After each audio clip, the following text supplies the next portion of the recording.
di Zoom aja sambil istirahat di tempat tidur mungkin bisa ya. Ibu juga belum kontak Bu Nur Halimah.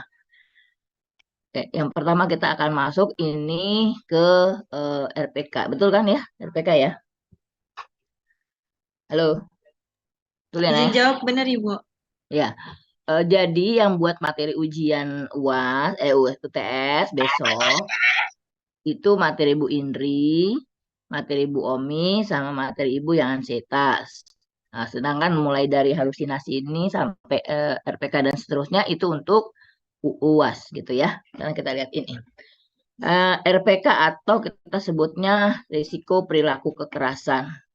Sebetulnya ini ada dua yang nempel sekaligus, RPK dan PK ya. Kalau RPK ada risiko, artinya diperkirakan akan terjadi perilaku kekerasan atau pernah terjadi perilaku kekerasan yang dilakukan oleh klien kita. Sementara kalau PK, pada saat itu dia baru melakukan perilaku kekerasan. Ya, perilaku kekerasannya sendiri itu ditujukan bisa pada dirinya, bisa pada orang lain gitu ya. Nah, biasanya pasien-pasien masuk ke rumah sakit jiwa di ruang IGD gawat darurat itu dengan PK gitu, amuk dibawa oleh keluarganya ke rumah sakit ya. Penanganan amuk sendiri kalau memang betul pada saat itu adalah amuk tuh khusus ya, penanganannya khusus. Kenapa? Karena pada saat itu dia sedang tinggi-tingginya tuh perilaku melakukan kekerasan gitu ya. Jadi untuk menenangkan pasien kalau dia sedang amuk biasanya tidak bisa ditangani oleh satu orang, tapi dilakukan penanganan oleh 3 orang perawat gitu ya. Satu itu. Nah, kemudian pasien biasanya dimasukkan ke ruang, kalau memang dia dirawat, dimasukkan ke ruang isolasi. Disebutnya ruang IGD, bukan, ICU PK gitu ya. Nanti semuanya tuh rata-rata pasien-pasien baru masuk masuk ke situ dulu. Dalam penanganan sekitar 3 hari 4 hari, kalau risiko perilaku RPK-nya sudah mulai turun, emosinya turun karena injeksi dan obat-obatan yang diminum, biasanya baru dia dimasukkan ke ruang tenang ya. Ini yang paling banyak pasien dibawa ke rumah sakit karena perilaku kekerasan yang dilakukan dia di rumah gitu ya. Apakah di rumah sakit sendiri bisa terjadi perilaku kekerasan, bukan risiko perilaku kekerasan? Bisa, ketika dia tidak menerima kondisi yang terjadi pada dirinya, misalnya makannya diambil oleh temannya, maka dia langsung melakukan perilaku kekerasan, atau dia dihina, merasa dihina oleh temannya. Nah, itu dilakukan perilaku kekerasan. Sekarang kita lihat dulu, apa sih perilaku kekerasan itu gitu ya. Nah, sebetulnya perilaku kekerasan diawali dengan adanya rasa marah. Kalau respon marah itu normal, semua orang pernah marah. Marah adalah kejadian atau karena tidak terpenuhnya suatu kebutuhan. Pasti seseorang itu marah, hanya marahnya normal atau tidak ya. Kalau marahnya normal, biasanya dia hanya melakukan tindakan yang biasa saja, tidak sampai melukai. Tapi kalau marahnya sudah berlebihan, itu sudah masuk pada perilaku kekerasan. Nanti kita lihat perilaku kekerasannya ada dua gitu, verbal dan nonverbal ya. Kenapa orang itu perlu marah? Untuk mempertahankan dirinya gitu ya. Stresor datang ke dia. Dia harus berespon terhadap stresor yang datang. Nah, tinggal lagi kita lihat responnya seperti apa. Kalau responnya itu baik gitu ya, maka yang terjadi adalah penyelesaian rasa marah eh, yang baik gitu ya. Kemudian kalau responnya tidak baik gitu ya, bisa dua hal, bisa melukai ke orang lain, bisa dipendam untuk dirinya sendiri. Nah, kalau dipendam untuk dirinya sendiri, ini akan memakan ke dalam dirinya ya, bertahun-tahun dia memendam rasa marah. Yang terjadi nanti adalah perubahan-perubahan pada fisiknya ya, yang tidak dia sadari. Nah, kemungkinan terbesar perilaku kekerasan itu bisa membahayakan pada orang lain, dirinya maupun lingkungannya. Nah, sekarang yang terpenting bagaimana kita bisa melakukan intervensi, merencanakan atau melakukan implementasi atau tindakan supaya pasien bisa mengontrol perilaku kekerasan yang dilakukannya. Nah, ini kita coba untuk sama-sama melihat bagaimana sih kita melakukan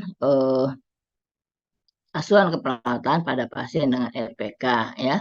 Tujuannya supaya perilaku pasien itu terkontrol. Ini tujuannya kita mempelajari ini adalah bisa melakukan asuhan keperawatan pada pasien dengan RPK atau PK. Kemudian tujuan khususnya tentu kita akan melihat beberapa hal nih. Nah, Anda lihat dulu konsepnya, kemudian langkah-langkah proses keperawatan sampai mempraktikkan. Nah, ini yang mempraktikkan nanti kita bisa masuk ke dalam kegiatan di laboratorium gitu ya, yang akan kita lihat.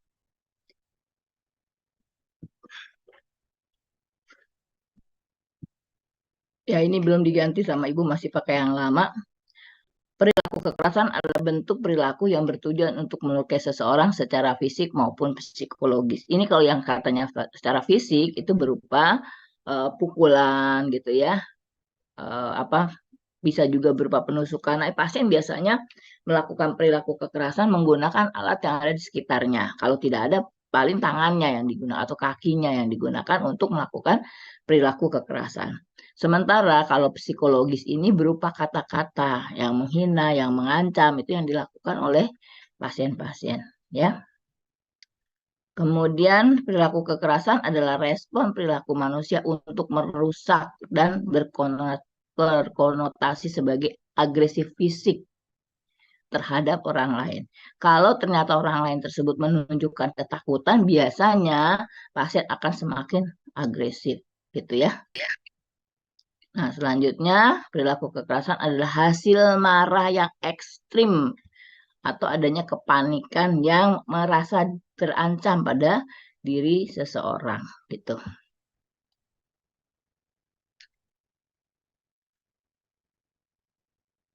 Nah, resiko perilaku kekerasan merupakan perilaku yang memperlihatkan individu tersebut dapat mengancam secara fisik, emosional, atau seksual. Nah, ini yang harus kita waspadai ya, karena kita tidak tahu apakah dia akan melakukan kekerasan fisik atau kekerasan psikologis atau juga bisa melakukan kekerasan seksual. Bisa hanya satu saja, bisa kombinasi ya, sambil dia melakukan kekerasan fisik, dia juga bisa melakukan kekerasan emosional atau dia melakukan kekerasan seksual gitu ya. Nah, kalau kita simpulkan bahwa perilaku kekerasan adalah bentuk perilaku yang pernah diperlihatkan individu sebagai respon emosi terhadap keadaan yang tidak menyenangkan. Tadi Ibu bilang baik secara verbal maupun fisik diarahkan pada diri sendiri, orang lain, dan lingkungan. Ini beda nggak kalau yang diarahkan pada diri sendiri seperti bunuh diri? Beda. Itu juga perilaku kekerasan tapi pada diri sendiri yang eh, sifatnya beda dengan perilaku kekerasan karena emosinya sedang meledak-ledak. Kalau di bunuh diri itu biasanya karena sedang merencanakan sesuatu sampai bertujuan untuk mengakhiri kehidupannya. Kalau ini tidak mengakhiri kehidupan. Selanjutnya kita akan lihat ya, gambaran klinis penganiayaan dan kekerasan. Nah, biasanya ini korban penganiayaan mengalami cedera fisik dan psikologis yang memerlukan penanganan dengan baik. Kalau kita lihat anak-anak itu kalau dianiaya biasanya dia diam, akan merasa salah, gitu ya. Sedangkan kalau pada individu dewasa, dia merasa bersalah dan malu karena tidak dapat menghentikan penganiayaan. Kemudian ini individu dewasanya cenderung mengalami penganiayaan itu kehilangan martabatnya. Dia merasa tidak berharga, terhina, kehilangan kualitas kemanusiaannya. Ya, kemudian mereka merasa harga dirinya rendah, merasa tidak dicintai dan tidak dapat diterima oleh orang lain. Itu yang ada dari pengertian ini. Nah, kalau perilaku kekerasan itu ada tiga hal yang perlu kita perhatikan. yaitu sebagai pelaku, dia yang melakukan perilaku kekerasan terhadap orang lain, atau sebagai korban yang menerima perilaku kekerasan, dan juga sebagai saksi, ya, saksi. Nah, nanti peran-peran ini bisa bertukar gitu. Tadinya dia sebagai korban, pada kesempatan lain dia seringkali merasa dia sebagai korban cenderung kehilangan martabat, kehilangan kualitas kemanusiaannya, merasa terhina, dia akan berubah menjadi pelaku, ya.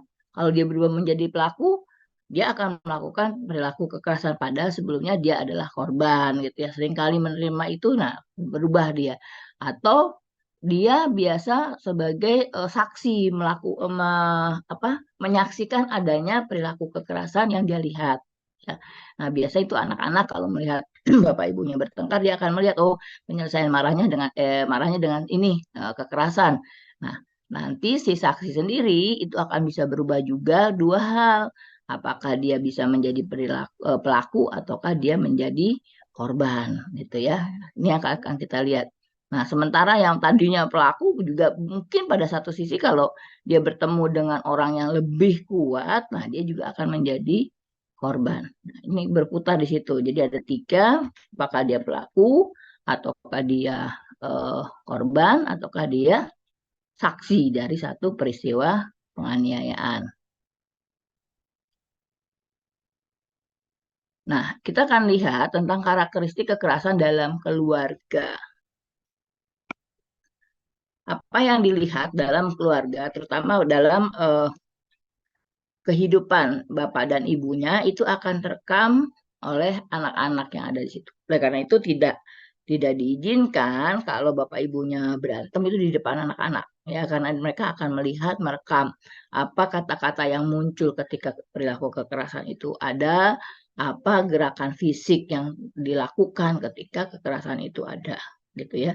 Jadi penyelesaian masalah dalam keluarga itu tidak harus dengan kekerasan, tapi harus dilakukan dengan perilaku yang asertif, marah yang asertif gitu ya, harusnya seperti itu. Nah, kalau kita lihat kekerasan dalam keluarga itu bisa meliputi penganiayaan fisik. Ibu marah pada bapak, bapak marah pada ibu, tapi ibu tidak berani melawan bapak. Maka biasanya anak yang jadi korban ibu, emosi ibu akan disalurkan kepada anak, gitu ya. Seperti itu biasanya. Atau ibunya yang marah sama bapaknya, bapaknya diam saja. Nah, bapaknya mungkin juga bisa melakukan perilaku kekerasan pada anaknya. Seperti itu ya. Jadi dalam keluarga ini harus hati-hati gitu. Penganiayaan bisa terjadi penganiayaan fisik, bisa emosional, nanti akan berdampak pada psikis anak, dan kekerasan seksual. Ada di dalam juga pengabaian terhadap anak. Itu tidak boleh terjadi karena itu dimasukkan ke dalam perilaku kekerasan. Misalnya anak sakit didiamkan, tidak dibawa berobat, atau misalnya anak tidak diizinkan untuk sekolah gitu ya. Cukup di rumah aja, nggak usah sekolah, kamu malah bantu untuk cari uang dan sebagainya. Itu juga merupakan perilaku kekerasan pada level keluarga gitu ya. Nah, pengabaian pada lansia itu sama dengan pengabaian anak. Kalau terjadi pengabaian anak atau pengabaian lansia, misalnya lansianya rewel, cerewet, udah makan, makan lagi, minta lagi, minta lagi. Nah, terus kemudian diabaikan nih, lansianya sampai sakit. Itu berarti ada kekerasan pada lansia. Nah, ini pada pengabaian anak maupun lansia ada hukumnya, ya. Anda kalau menemukan orang-orang seperti ini, itu bisa dibawa ke ranah hukum karena terjadi pengabaian. Nah, oleh karena itu, untuk keluarga yang harmonis, harus ada situasi yang aman, yang melindungi seluruh anggota keluarga, sehingga tidak ada perasaan was-was gitu. Tidak ada perasaan bahwa seorang anak ketika kembali ke rumah, dia lebih tidak mau kembali ke rumah, tapi lebih mementingkan kehidupannya di luar rumah, karena begitu masuk rumah, suasananya tidak nyaman, tidak enak buat dia gitu ya. Kenyamanan itu justru diperoleh di jalanan atau di lingkungan kelompoknya gitu ya. Nah, ini yang harus diciptakan adalah keharmonisan dalam keluarga. Kalau suasana di rumah atau pola asuh di rumahnya semuanya otoriter, tidak ada demokratis, nah itu biasanya kekerasannya seringkali muncul. Dari mana pihak siapa yang melakukan itu? Pihak yang selalu mengambil keputusan, ya. Makanya nanti dalam pengajian kita tanyakan ini keputusan dilakukan oleh siapa. Nah, bagaimana cara memutuskan segala masalah yang ada? Misalnya mencari keputusan itu dilakukan oleh Bapak. Bapaknya selalu bilang harus ini, harus itu. Nah, itu berarti kita akan lihat bahwa pola asuh yang diterapkan adalah pola asuh otoriter gitu ya. Tapi kalau dibilang kita kalau ada masalah di keluarga kita bicarakan sama-sama. Nah, ini di sini ada keharmonisan, ada pola asuh yang sifatnya demokratis gitu ya. Sehingga rumah yang harusnya menjadi tempat perlindungan bagi anggota keluarga memang betul-betul bisa dijadikan tempat perlindungan bagi anggota keluarga, di mana di luar sudah lelah, sudah capek bekerja, capek belajar, pulang ke rumah mendapat kehangatan, mendapat rasa nyaman. Itu yang harusnya terjadi. Jangan kebalikannya gitu. Kebalikannya kalau mau pulang ke rumah tuh rasanya segen, males gitu. Karena pasti sampai ke rumah dengar kekerasan, dengar ribut-ribut, dan dengar piring pecah, berantakan dan sebagainya karena dilempar ketika marah. Nah, itu yang harus dihindari gitu ya. Oke. Sampai sini ada yang mau tanya dulu?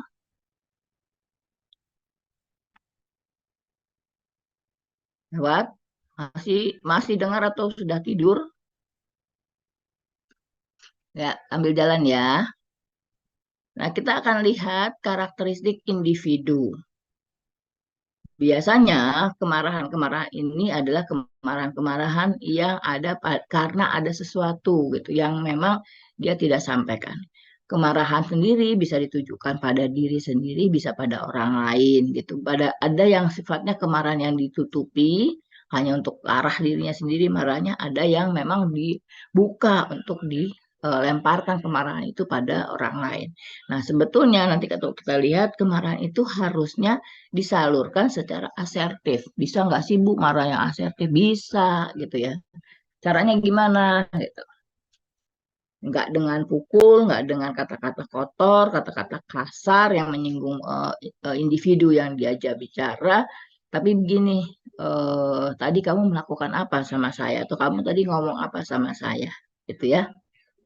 Coba ulangi lagi kata-katamu seperti apa. Nah, itu yang saya tidak suka dari kata-kata kamu. Itu yang saya tidak suka dari gerakan memukul kamu. Gitu ya. Saya tidak mau membalas, tapi saya ingin kamu tidak mengulangi lagi perilaku seperti itu. Saya tidak mau membalas, tapi saya ingin kamu tidak mengulangi mengucapkan kata-kata kasar seperti itu. Buat saya, buat orang lain, tidak boleh seperti itu. Gitu ya. Jadi itulah upaya kita untuk bisa marah, tapi marahnya marah yang asertif, marah yang tidak melukai gitu, baik untuk diri sendiri maupun untuk orang lain. Ya, sekarang kita lihat karakteristik individu. Ini ada ide melukai diri sendiri atau orang lain. Pernah ada satu waktu pasien wanita cantik masih usia-usia remaja, saya lupa waktu itu SMA apa lulusan apa kuliah gitu ya.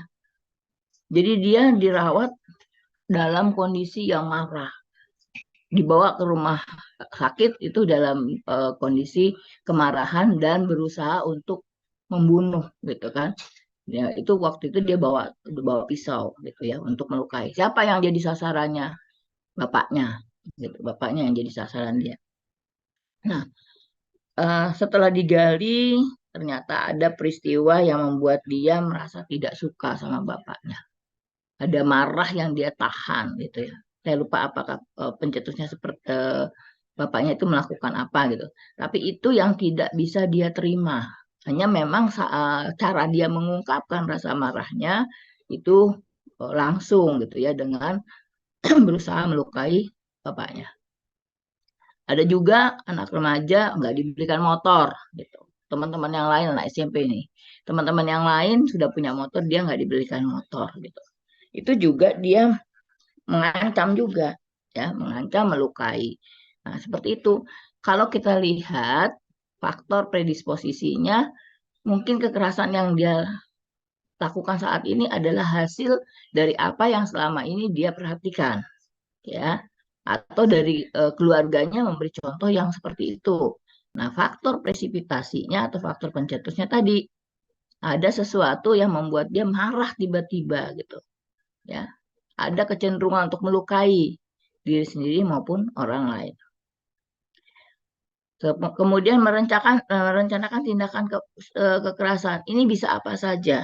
Oleh karena itu, pada pasien-pasien di rumah sakit jiwa, ODGJ ini tidak boleh dekat-dekat dengan, ketika dia dalam kondisi emosi yang memuncak, tidak boleh dekat dengan barang-barang yang bisa digunakan oleh pasien untuk melakukan perilaku kekerasan. Mungkin Anda sepele, pada Anda menganggap bahwa pinjamkan pulpen ke pasien itu hal biasa. Jangan gitu. Kenapa? Karena ujung pulpen itu bisa dipakai untuk melukai. Ya, kalau memang pasiennya dalam kondisi tenang nggak apa-apa. Tapi kalau pasiennya dalam kondisi emosi yang tinggi atau Anda meleng, diambil pulpen Anda itu digunakan untuk melukai gitu. Nah, apapun benda yang ada di situ, apalagi garpu itu tidak diberikan pada pasien-pasien ODGJ, ya. Karena dia pasti dalam kondisi emosi, apapun bisa digunakan sebagai alat untuk melukai. Kemudian kata-katanya juga secara verbal dia berupa ancaman-ancaman, ya. Ancaman-ancamannya kalau kita pikirkan, waduh, macam-macam tuh ancamannya, serem gitu ya. Makanya dia harus segera dibawa ke rumah sakit. Ini tidak bisa dikendalikan. Dia bisa agak tenang setelah nanti di IGD diberikan injeksi untuk penenangnya, gitu ya. Nah, kita juga tidak bisa intervensi langsung pada saat dia sedang amuk. Satu-satunya jalan adalah nanti kita lakukan pengikatan pada pasien, gitu ya. Nah, biasanya individu-individu yang mudah sekali tercetus kemarahannya, dia adalah pengguna obat. Anda masih kalau nanti praktik atau kemarin praktik di rumah sakit ketergantungan obat itu mungkin pada waktu Anda wawancara menemukan gitu ya bahwa pengguna obat itu cenderung untuk menjadi pemarah, ya. Kemudian pada kondisi yang depresi berat dia tidak tahu lagi bagaimana harus memecahkan masalahnya. Jadi depresi berat ini dia berusaha untuk keluar dari situasinya, tapi perilaku yang muncul adalah kemarahan, gitu ya. Dan biasanya terlihat sangat marah. Bagaimana sih nanti apa yang terlihat pada saat dia marah? Nah, itu kita akan bahas ya. Kata-kata ini adalah kemarahan verbal yang muncul di setiap orang. Ini kata-kata kotor juga sama kemarahan verbal.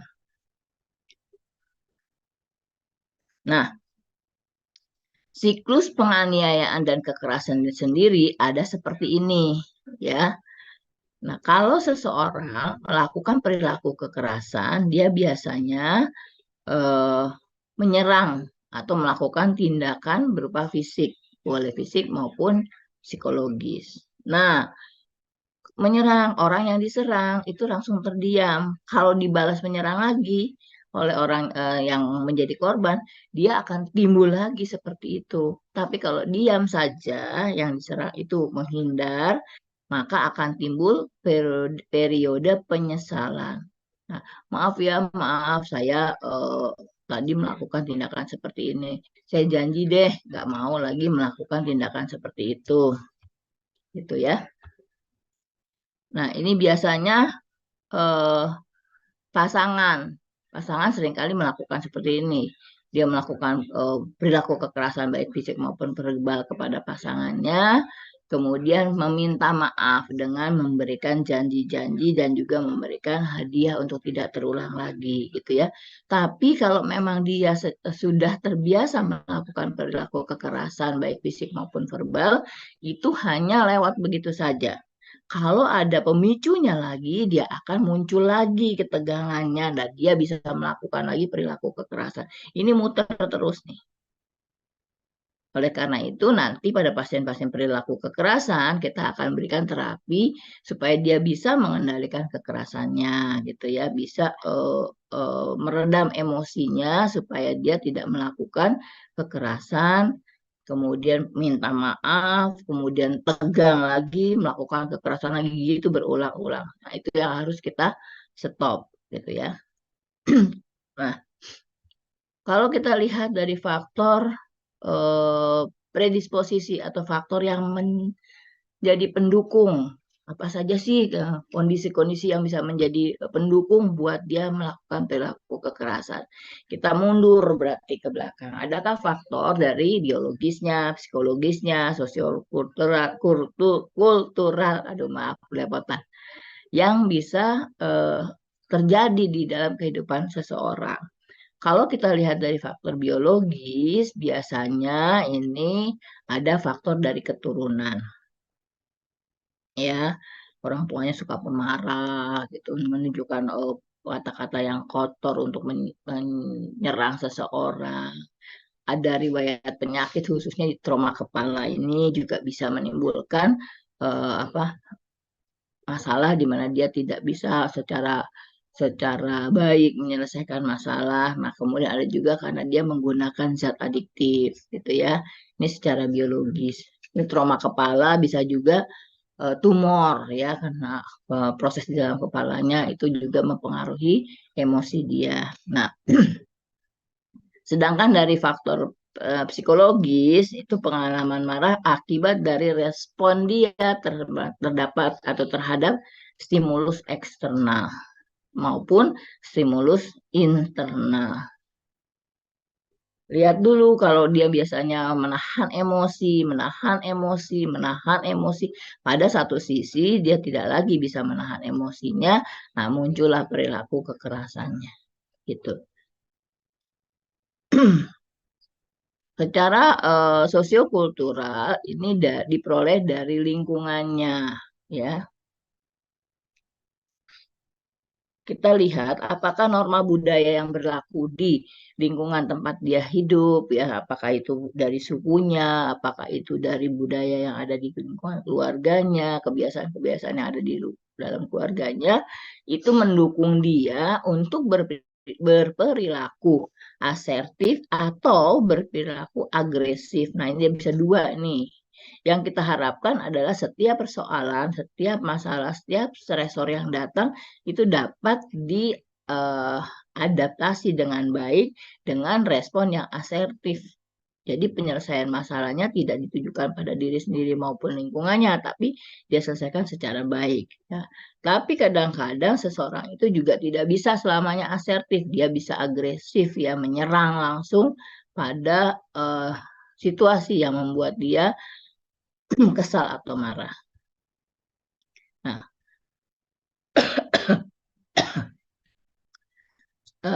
saya pernah punya pengalaman ini seorang nenek ya dari sisi psikologis seorang nenek itu akhirnya dirawat di rumah sakit jiwa dalam beberapa hari, tidak mau makan, tidak mau minum, tidak mau bicara sama siapapun, mengurung diri di kamar. Ada 3 harian ya. Jadi anak-anaknya semua khawatir gitu. Anak-anaknya semua khawatir kenapa si nenek ini kok berubah perilakunya gitu. Setelah ditanya-tanya penyebabnya, dia nggak mau jawab tuh. Kenapa penyebabnya?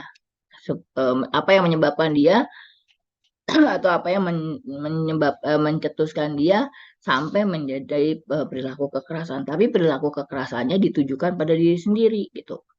Dia kan melukai diri sendiri artinya ya, tidak mau makan, tidak mau minum, tidak mau bicara, tidak mau keluar kamar, tidak mau mandi dan sebagainya itu yang terjadi. Nah, ternyata faktor pemicunya adalah bukan faktor predisposisinya ya. Faktor pemicunya adalah anak kesayangannya sudah beberapa hari tidak datang berkunjung ke rumahnya. Itu. Dia punya anak beberapa anak. Nah, salah satunya ada anak laki-lakinya, nggak datang ke situ. Saudara-saudara si anak ini, itu kakak dan adiknya, paham betul bahwa anak yang tidak datang ini adalah anak kesayangan ibunya, gitu. Ternyata mereka menutupi sesuatu. Uh, si anak yang menjadi kesayangan ini kecelakaan dan dirawat.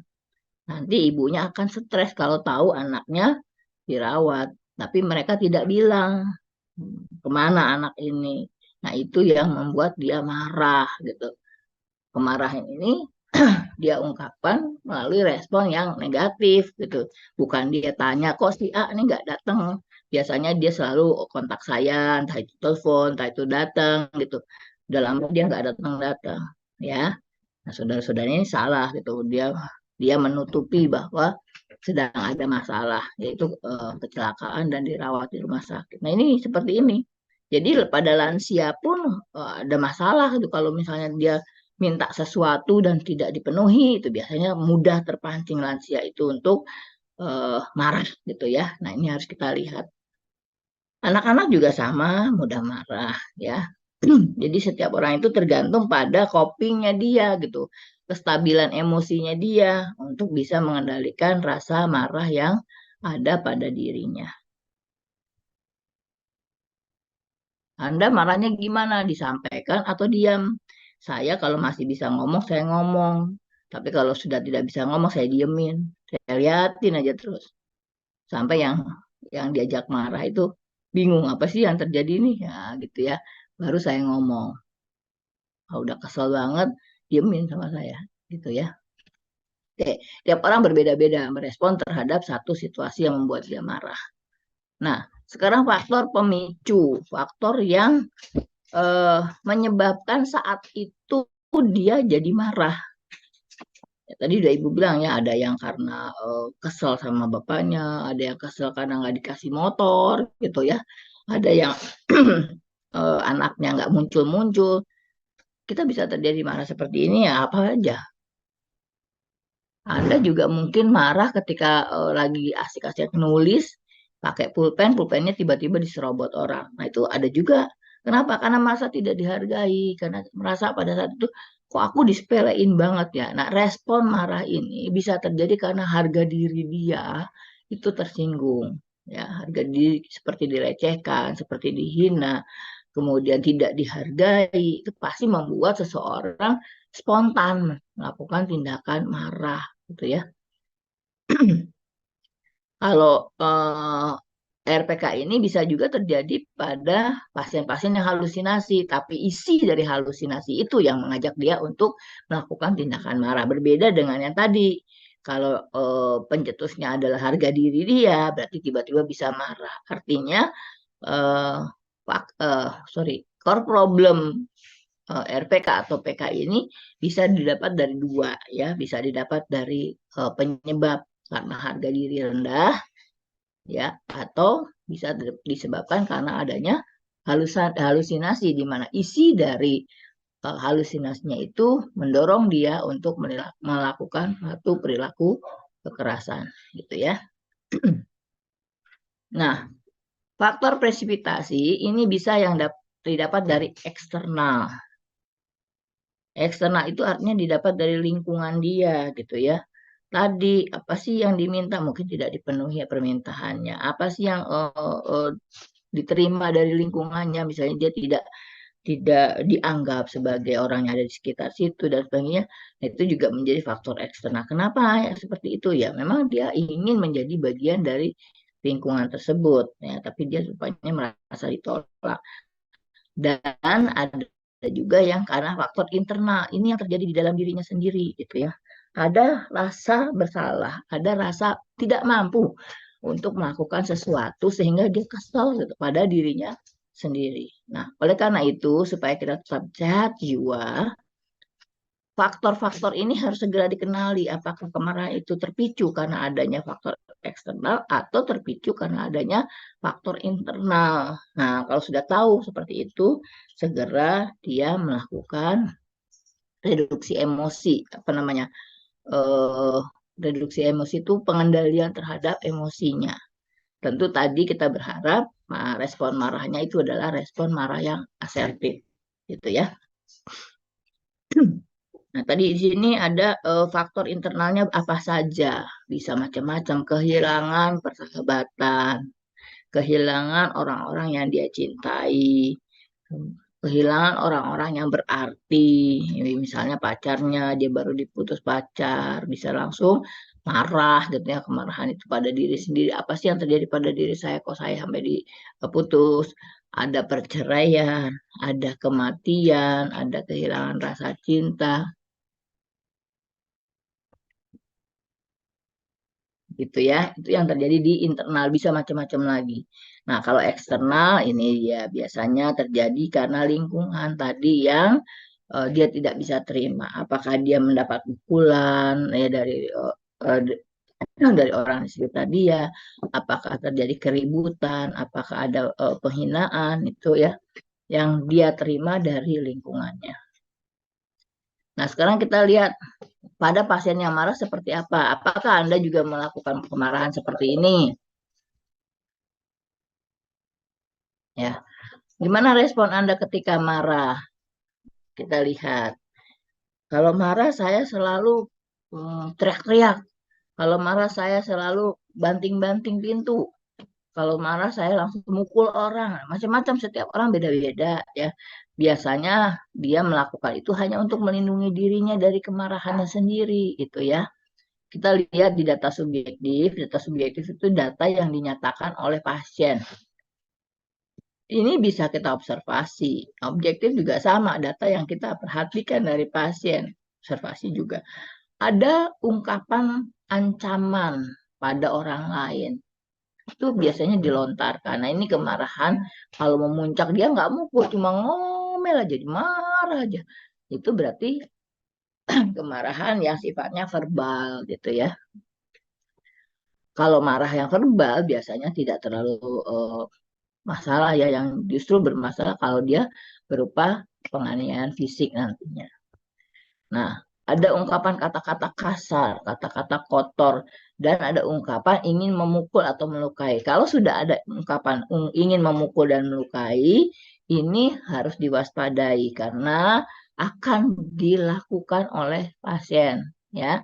Sambil dia biasanya melihat sekelilingnya benda apa saja sih yang ada di sekitar dia yang bisa digunakan untuk melakukan perilaku kekerasan gitu. Itu yang harus kita waspadai ya pada pasien-pasien yang marah. Kemudian secara objektif kita bisa melihat wajah merah, ada ketegangan di pipinya gitu ya, di tangannya kencang sekali seperti mau memukul, matanya memandang orang dengan tajam, kemudian dia marah dengan dahak yang ditahan gitu, seperti menahan sesuatu yang sangat kuat, tangannya mengepal, kemudian bicaranya juga kasar, suaranya tinggi, kadang-kadang dia menjerit-jerit, berteriak-teriak. Nah, kemudian yang harus kita lihat juga, pernahkah dia melakukan tindakan kekerasan sebelumnya? Ini kita bisa tanya dari si pasien sendiri maupun dari keluarganya. Nah, pasien-pasien gangguan jiwa itu kan seringkali relapse ya, seringkali datang berulang untuk dirawat. Tapi kalau dia untuk datang kedua kali, ketiga kali, dan seterusnya, ini biasanya sudah kita dapat. Ya, dia pasti dibawa ke rumah sakit karena perilaku kekerasan yang dia lakukan di rumahnya, gitu ya, di rumahnya. Kadang-kadang dibawa karena dia sudah mukul ibunya, sudah mukul adiknya, gitu ya, sudah mecahkan kaca, mukul tetangganya, itu yang terjadi pada pasien-pasien gangguan jiwa. Nah, sekarang kita masuk pada proses keperawatan. Kalau bunyinya proses keperawatan, di benak Anda sudah ada langkah-langkah. Langkah satu pengkajian, langkah dua apa? Dari pengkajian dilanjutkan kepada penetapan diagnosis ya. Kemudian langkah kedua adalah penyusunan rencana atau intervensi.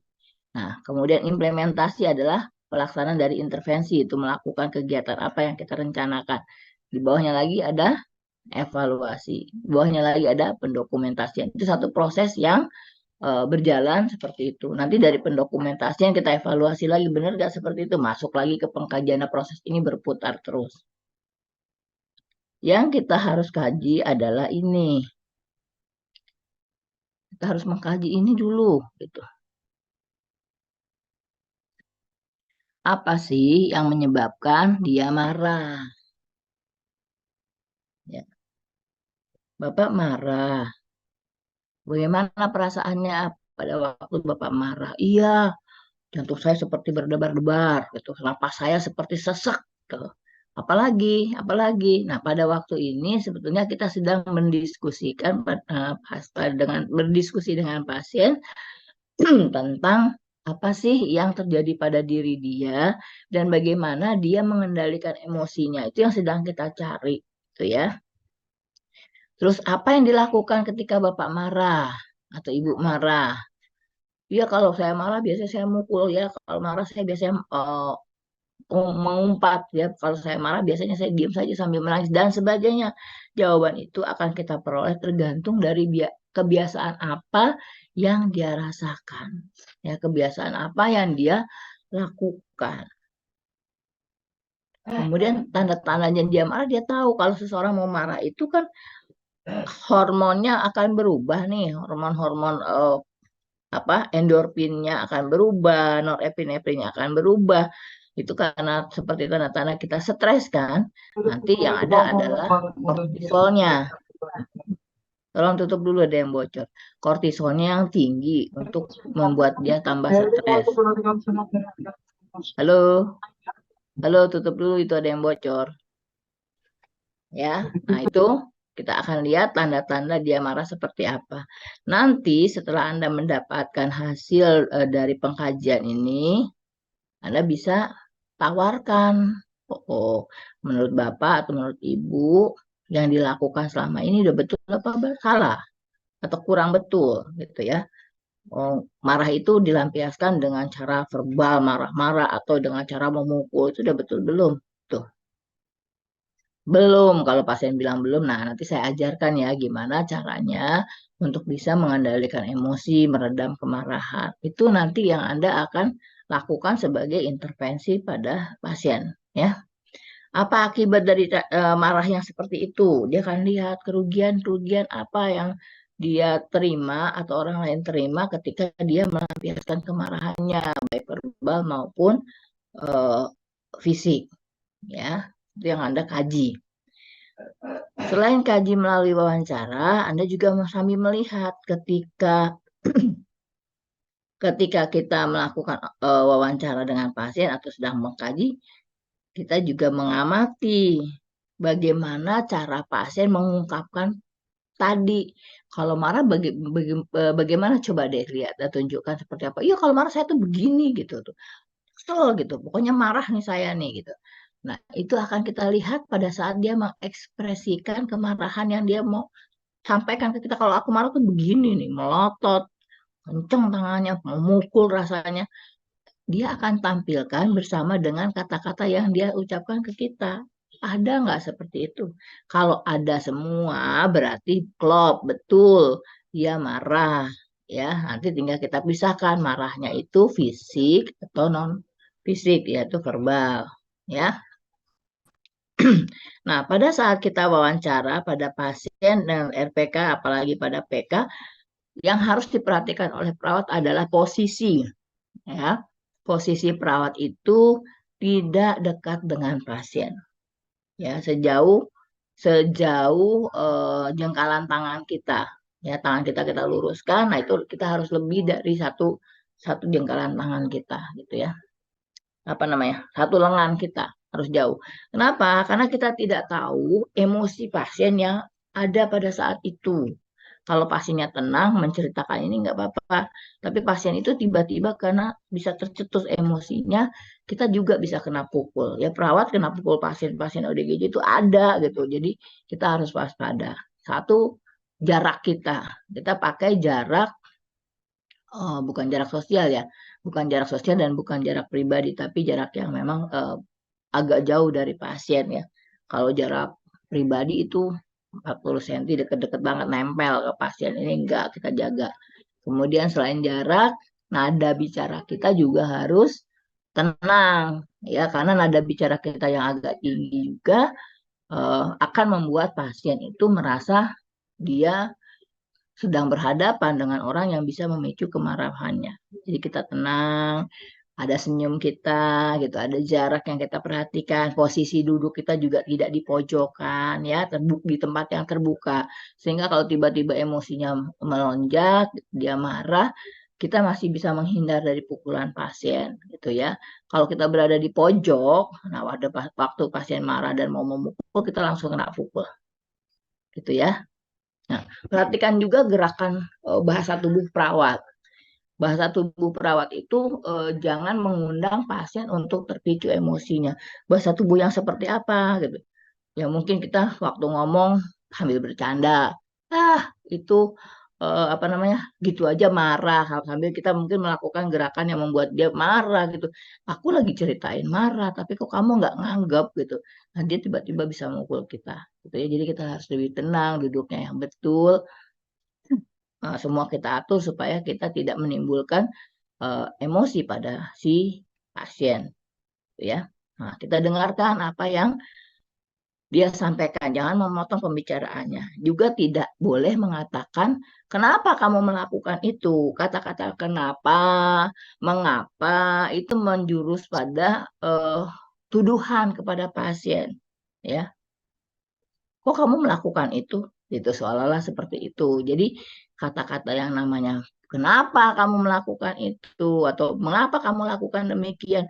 Itu jangan sampai keluar dari mulut perawat, ya. Jadi pasien tidak merasa dia sebagai tertuduh gitu. Sudah tahu emosinya sedang sedang tidak baik-baik saja gitu. Tapi kita melakukan pertanyaan yang membuat dia terpicu oleh kita si perawat gitu ya. Nah, kita juga perlu memperhatikan kadang-kadang kan pasien suka beralih perhatiannya nih waktu ngobrol sama perawatnya, tiba-tiba sebentar dia beralih ke orang lain. Kalau dia menganggap ada musuhnya yang lewat atau orang yang tadi pagi membuat dia tidak suka, nah itu terpicu lagi tuh eh, emosinya. Bisa dia tidak lampiaskan ke temannya yang membuat dia emosi tadi pagi misalnya, tapi dia lihat orang yang terdekat siapa perawatnya, perawatnya yang kena itu. Oleh karena itu kita waktu menghadapi pasien yang seperti ini di mana emosinya masih labil, kita harus waspada. Kita harus bisa melindungi diri sendiri, gitu ya. Kayak pernah tuh marah pasien ke saya sampai dia dimasukkan ke ruang isolasi. Biasanya kalau pasien di ruangan sudah tenang tapi tiba-tiba emosinya muncul, dibawa lagi masuk ke ruang isolasi untuk di apa pisahkan dari pasien yang lain, pasti akan melukai orang lain. Marahnya ke saya gitu. Loh, kok marahnya ke saya? Tapi saya diam aja tenang. Iya, ternyata kemarahan itu ada secara internal pemicunya. Apa? Selama 1 minggu tidak dikunjungi keluarganya. Jadi dia menunggu keluarga datang. Biasanya kalau keluarga datang kan bawa makanan kecil yang ditunggu oleh pasien gitu ya. Ada rasa kangennya juga si pasien pada keluarganya. Nah, ketika dia tidak datang, sudah 1 minggu dia hitung-hitung tidak ada yang muncul. Nah, kemarahan itu dilemparkan pada orang yang ada di situ. Kebetulan saya lagi bawa mahasiswa bimbingan di situ, gitu ya. Jadi bimbing mahasiswa, dia lihat tuh kemarahannya tuh ke saya. Wah, segala macam omongannya. Dan itu sebetulnya hanya dia ingin lampiaskan kemarahannya untuk meredakan ketegangan yang ada di dalam dirinya. Nah, atau perawatnya cepat sigap langsung masuk ke ruang isolasi. Jadi ngomel-ngomel, ngomel-ngomel hanya ditujukan pada keluarganya, gitu ya. Bisa. Nah, kalau saya berespon, saya ketakutan, dia makin nyerang, gitu kan? Atau ketika saya berespon, saya juga menyambut dia dengan kata-kata apa loh, gitu misalnya, dia pasti akan nyerang. Nah, perawat ini harus tenang di sini sehingga dia tidak kena gitu terhadap kemarahan pasien, walaupun tujuannya bukan kepada kita. Oke, sekarang kita coba nih contoh ada pengkajian. Sampai sini, ayo siapa dulu yang mau bertanya?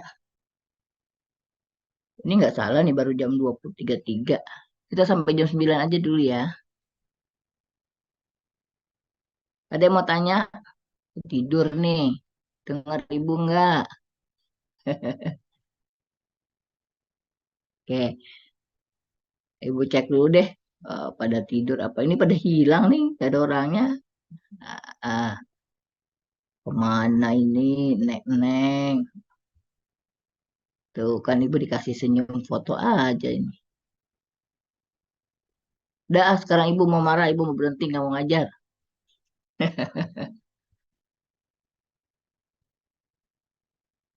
Ya, kalau Bu Endang mah nggak pernah bisa marah gitu. Siapa bilang saya mah bisa marah? Kalau saya marah serem. Kalau katanya Mas Wali, Mas Gibran, kalau marahnya orang diam itu lebih bahaya daripada marahnya orang ngomong gitu. ya. Nah, itu juga kamu lihat. Nah, sekarang gini, masing-masing sebelum kita lebih lanjut lagi membahas, masing-masing pikirkan deh. Saya kalau marah, gitu. Saya kalau marah melakukan tindakan ini, atau saya kalau marah ngomongnya begini, gitu. Coba pikirkan. Nanti ibu tanya nih, saya kalau marah caranya seperti ini, gitu. Ya. Nah, sebentar ibu minta nih siapa yang mau bicara. Ayo, Maula, Maula mana Maula? Ada nggak? Maula, ayo jangan tidur. Mana Maula tadi ketangkap sama ibu di layarnya nih. Ada Maula? Yang berdua kenapa berdua nih di kosan ya? Salsabila sama Novia. Yuk, Maula nggak ada. Oke, Kori Aina tangkap sama ibu. Kori, kalau marah gimana Kori? Kita akan lihat marahnya orang pasti beda-beda. Sok, Kori bilang Kori.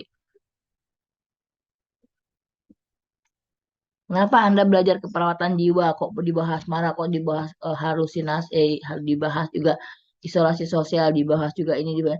Paling tidak kita memperbaiki diri kita gitu loh. Jangan sampai ini ada pada diri kita.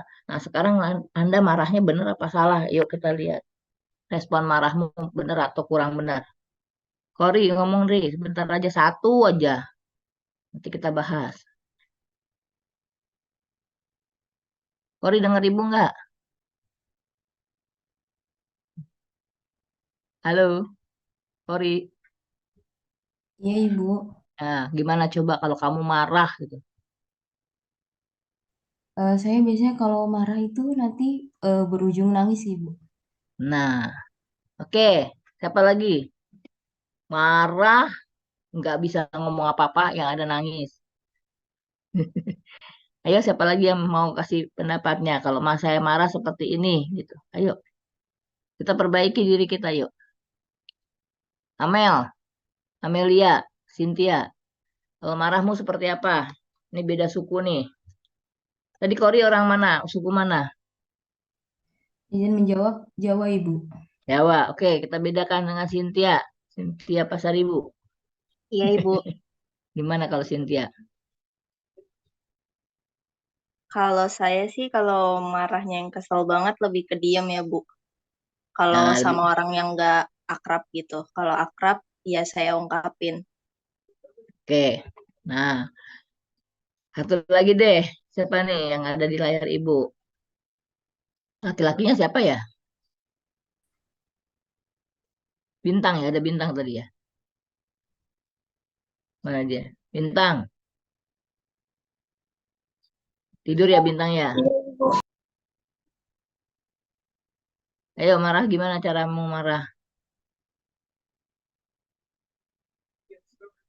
Mana bintang? Em, Oh, bintang menenangkan cewek apa diri. cowok? Bintang perempuan apa laki-laki nih? Perempuan Ibu, kalau Oh, saya sorry, sorry. Ya, gimana kalau marahmu? kalau saya berusaha menenangkan diri terlebih dahulu, Menangkan diri kayak terlebih dahulu. menjauh dari masalah dulu Ibu. Oh ya, oke, menjauh dari masalah. Yang lagi nih, apa sama Ronaldo? Mana? Ronaldo. Roy, kalau Oke, marah kamu gimana? kalau saya sih kalau udah kena mungkin dulu saya banting pintu dulu. Kalau sekarang udah enggak lagi. Tingkat Oke, pengakuan yang bagus dan perubahan yang bagus gitu ya. Nah, kita lihat tadi kan ada temanmu sudah menyatakan seperti itu. Kalau tadi jawaban yang pertama adalah menangis, kalau marah itu mengendalikan dirinya susah banget loh. Ketika kita marah, itu emosi kita berlipat-lipat, tenaga kita berlipat-lipat gitu. Jadi sulit sekali untuk kita tidak mengeluarkan rasa marah itu. Kita tahan tuh sulit banget. Larinya tadi nangis, ngumpet, itu lari dari kenyataan, itu lari dari apa masalah gitu. Kalau dia nangisnya hanya untuk nahan karena supaya dia tidak mengeluarkan kata-kata kasar, dia tidak memukul, sementara dia berpikir bahwa saya harus mengendalikan emosi saya, baru dia pikirkan saya harus berbuat apa yang baik, itu nggak apa-apa. Tapi kalau dia nangis terus-menerus tanpa ada penyelesaian masalah, itu akan bawa dirinya ke dalam kondisi depresi. Dia nggak bisa mengungkapkan marahnya. Kemarahan itu diungkapkan, tapi diungkapkan dengan cara asertif, cara yang baik. Tadi seperti siapa? Eh, bukan Gultom tadi, yang Pasar Ibu ya tadi ya, Ibu bilang. Dia bilang dia ungkapkan kemarahannya. Itu ciri-ciri dari suku eh, Batak ya. Kalau ada apa-apa dia langsung bilang gitu. Emosinya disampaikan. Itu juga bisa, tapi harus lihat kondisi gitu ya. Kepada siapa dia menyampaikan itu. Kalau cara penyampaiannya juga tidak begitu baik, akan mengundang kemarahan dari pihak yang diajak bicara gitu ya. Memang sulit sekali. Nah, tadi juga dinyatakan oleh Roy bahwa ketika dia marah, dia banting pintu. Nah, itu penyelesaian dengan coping eh, apa bukan displacement ya. Jadi mengalihkan kemarahan pada benda yang ada. Displacement karena dia tidak bisa membalas atau dia tidak bisa mengungkapkan kemarahannya pada orang yang dia marahi gitu. Dia keselin gitu. Jadi yang korban bisa ada pintu, bisa ada piring, bisa ada gelas, bisa apa aja. Itu sebagai ungkapan kemarahannya. Nah, tadi penyelesaian masalahnya nggak begitu. Nah, setelah Anda belajar tentang kemarahan ini, tadi ya, emosi-emosi marah itu boleh dikeluarkan hanya bagaimana cara menyalurkannya yang baik, yang asertif dengan berbicara. Tadi juga disampaikan ya, kalau saya bicara gitu. Dia harus memikirkan dulu. Pertama memang harus tarik nafas dalam untuk mikir. Tarik nafas dalam untuk menenangkan pikirannya dulu. Sampai dia tenang, dia pikirkan apa sih yang harus saya sampaikan kepada orang ini. Supaya orang ini mengerti bahwa saya sedang marah. Gitu. Bahwa saya tidak suka dengan pernyataan dia. Bahwa saya tidak suka dengan perilaku dia kepada saya. Itu yang harus disampaikan. Ya. Sehingga nanti akan bilang, yang mana? Pasti dia akan gitu. Kamu tadi ngomongnya kayak gini gitu. Yang mana? Yang itu yang saya nggak mau dengar dari kamu gitu ya. Jadi baru di satu pihak yang ada kita ajak bicara itu memikirkan, oh ya minta maaf ya kalau gitu saya nggak akan lakukan seperti itu lagi. Nah penyelesaian seperti ini yang memang diinginkan ya. Tapi kalau pada pasien gangguan jiwa itu dia sudah terbiasa menggunakan coping-coping yang tadi yang dilakukan oleh Roy misalnya setiap marah melakukan tindakan-tindakan yang berupa tindakan fisik, berupa tindakan verbal itu terus dia lakukan sampai mekanisme coping itu tidak efektif lagi untuk menolong menyelamatkan emosinya dia, menyelamatkan egonya dia gitu. Sehingga dia harus mikirkan lagi, saya harus ganti lagi pakai coping apa. Nah, pada pasien-pasien marah ini karena pengendalian emosinya tidak baik, yang dilakukan adalah kita merubah mekanisme coping yang dia pakai. Ya, jangan jadi supresif. Tadi ada tuh supresif. Yang kedua, oh saya lari aja dulu, saya tinggalkan, itu supresif. Dia tekan dan dia pergi dulu. Nah, tapi kalau tekan, pergi dan dia mikirkan seperti apa solusinya dengan hati tenang, dengan pikiran tenang, dia hadapi lagi situasi itu, dia selesaikan dengan baik-baik, itu bagus. Tapi kalau dia terus menghilang, menghindar dari penyebab masalah, itu nggak bisa, gitu ya. Nah, pasien, diri kita, ketika marah ini harus kita olah emosinya dengan baik, gitu ya. Pasien nanti kita ubah gitu. Kalau marahmu seperti ini, sebaiknya marahmu itu tidak seperti itu, tapi seperti ini. Itu yang harus kita lakukan sebagai terapis. Dan secara psikologis itu yang akan kita ubah gitu ya.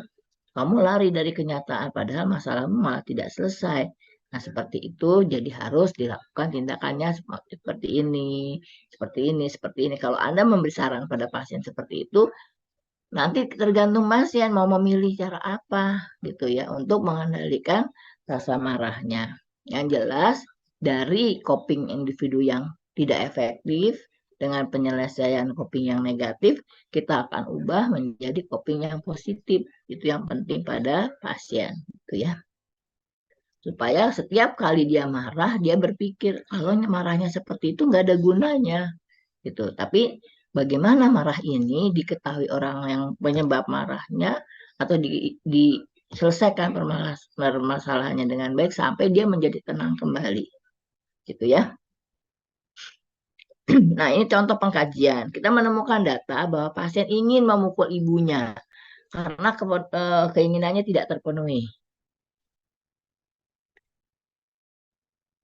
Nah, ibunya pernah nih, berarti dia risiko. Kalau belum pernah, dia risiko juga. Tapi kalau pada saat itu dia lakukan, berarti sudah PK, gitu ya, bukan RPK, nggak pakai R, tapi PK langsung. Ini ibunya pernah dipukul, selalu memukul, selalu menendang pintu.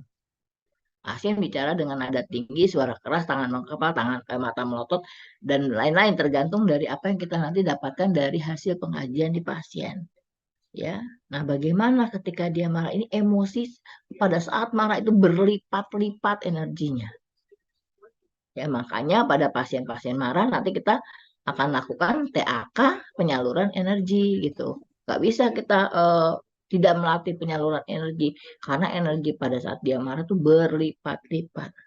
Mau dipegang sama 4 orang tenaga besar-besar pun untuk meringkus dia agak susah. Apalagi kalau pada saat itu sedang tinggi-tingginya, sedang amuk-amuknya. Ya. Nah, diagnosis keperawatan itu ada 2 pilihannya. Tergantung pada situasi itu dia sedang melakukan perilaku kekerasan atau pada saat itu kita lihat betul-betul perilaku kekerasan yang muncul baik verbal maupun non-verbal atau risiko saja.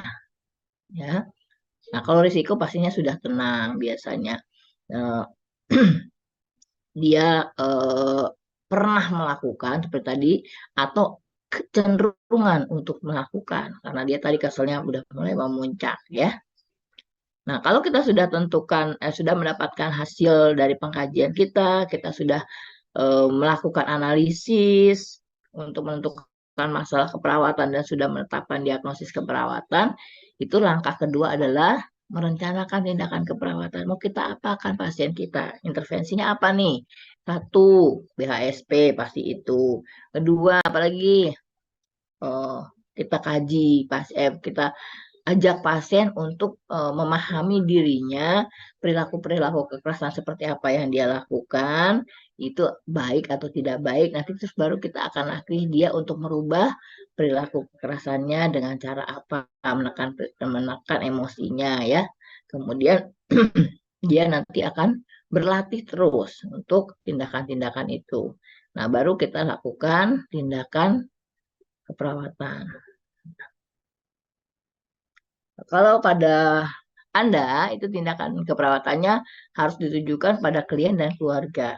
Ya, kalau pada D3 hanya pada klien saja gitu. Apa sih tindakan keperawatannya? Nah, tindakan keperawatan untuk pasien itu yang pertama adalah mengidentifikasi penyebab perilaku kekerasan. Apa yang menyebabkan? Apa faktor presipitasinya? Baru aja dia kesal tadi pagi sama pasien yang satu. Kenapa waktu makan telurnya diambil? Kalau pasien-pasien ODGJ yang dirawat, itu kan biasanya makan bareng, tuh ya. Makan bareng itu pasien ODGJ kebutuhan makannya tuh berlipat. Nggak cukup 1 piring loh sebetulnya dia. Banyak makannya. Nah, punya pasien lain suka diambil. Yang biasanya dia HDR suka nyerah main kasih. Ya udah diambil ya makanan saya, dia kelaparan.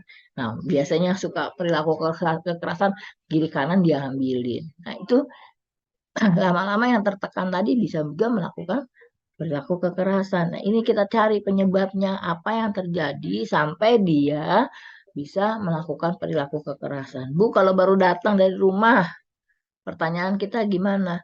Apa yang terjadi di rumah sampai kamu mukul? Ya, itu yang harus kita cari. Apa yang terjadi di rumah? Misalnya sampai kamu memecahkan kaca, sampai kamu melakukan ini, sampai kamu dibawa ke rumah sakit, sebetulnya apa yang menyebabkan? Ya, jangan mengapa kamu dibawa ke rumah sakit. Nah, tapi kita ganti kalimat kita lebih baik itu apa yang menyebabkan sampai dibawa ke rumah sakit. Kemudian kita identifikasi perilaku kekerasan apa saja yang muncul pada saat kita bertemu dengan pasien. Anda sambil sekilas, Anda scanning tuh pasiennya.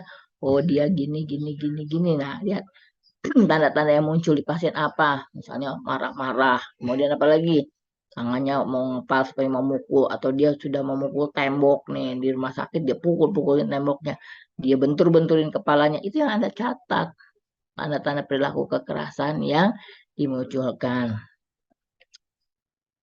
Nah, kemudian kita tanya lagi lebih lanjut. Nah, biasanya kalau kamu marah, perilaku seperti apa sih yang kamu lakukan gitu? Ngomel enggak? Kalau ngomel, kita udah tahu. Nah, dia biasanya perilaku kekerasannya adalah verbal. Mukul enggak gitu. Nendang enggak? Apa yang kita lakukan? Tanyakan pada pasien untuk mengidentifikasi jenis perilaku kekerasan yang biasa dia lakukan. Ya, kemudian kita tanya lagi, apa yang terjadi atau sebagai akibat dari perilaku kamu yang seperti itu? Tanya sama pasiennya. Nah, itu tulis lagi oleh Anda, oh yang terjadi seperti ini nih, kalau dia melakukan kekerasan dia pasti mukul. Kalau mukul pasti orang yang lain juga yang kena pukulannya ya. Nah, apa sih cara kamu untuk mencegah perilaku kekerasanmu? Bagaimana kamu menyelesaikan masalahnya? Kita nanti akan melihat penyelesaian masalah yang dia lakukan seperti tadi temanmu. Ini menghindar, berarti menghindar belum copingnya belum efektif ya. Kemudian menangis, copingnya belum efektif. Tapi kalau misalnya menghindar, menangis untuk menyelesaikan masalah sebentar dulu menguasai dirinya, setelah menguasai diri dia kembali lagi ke persoalan, dia hadapi orang itu menyelesaikan dengan baik, itu copingnya udah positif ya. Tapi kalau menghindar terus, menangis terus, nah itu tidak menyelesaikan masalah. Jadi kita cari apa sih yang terjadi pada diri pasien, kemudian bagaimana dia cara mengontrol emosinya gitu ya. Nah, kita bisa lihat lagi apakah dia melakukan tindakan ini ya, mencegah mengontrol perilaku kekerasan secara fisik atau secara spiritual, kita mesti tahu ya, atau secara verbal. Nah, atau dengan menggunakan psikofarmaka. Biasanya kalau pasien-pasien di IGD jiwa itu langsung dapat injeksi supaya menenangkan. Kalau untuk dikasih tiba-tiba kita ingin nih pasien datang kita kasih psikoterapi, nggak akan dapat karena dia sedang tinggi untuk melakukan kekerasan, sedang emosinya sedang tinggi banget. Kita tidak bisa masuk dengan terapi psikoterapi, tapi bisa masuk dengan psikofarmaka. Ya, biasanya injeksi. Kenapa injeksi? Oral tidak akan bisa diberikan gitu. Pasien suruh minum gitu, nggak mau dia biasanya. Masih ngamuk, injeksi aja untuk menenangkan pasien. Nah, kalau pasien sudah tenang, baru nanti kita bisa lakukan psikoterapi. Ya.